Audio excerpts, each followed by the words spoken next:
விஜய் நித்யா பேசுறேன். இப்போ வந்து நம்ம மெரினா கடற்கரைக்கு வந்திருக்கோம். இங்க வந்து நம்ம அம்மா அப்பா அவங்க எல்லாரும் சமாதி எல்லாம் நம்ம பாத்துட்டு இருக்கோம். இப்போ வந்து நம்ம இங்க தளபதியை பத்தி பேசிட்டு இருக்கோம். இங்க வந்து நம்ம கொஞ்சம் ப்ரோஸ் மீட் பண்ணிருக்கோம்.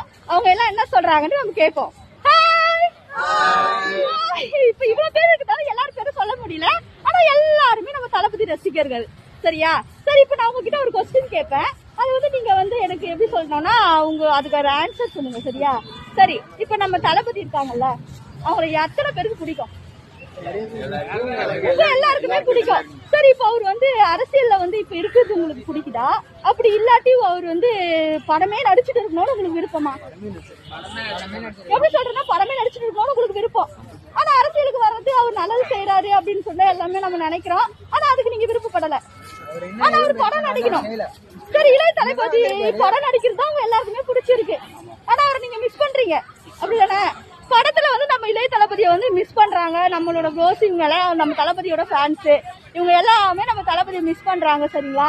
அதனால வந்து இப்ப அவங்களுக்கு என்ன சொன்னா நம்ம வந்து எப்படி சொல்ற 2K கிட்ஸ் இவங்கெல்லாம் வந்து எப்படி சொல்றதுன்னா அவங்களுக்கு அரசியல் பத்திலாம் எனக்கு தேவை கிடையாது. எனக்கு வந்து படம் நடிக்கணும், நான் அதை பாக்கணும் அப்படின்ட்டு இந்த பிள்ளைங்க எல்லாம் சொல்லுதுங்க. சரிங்களா? ஓகே, அப்புறம் சரி ஏதாச்சும்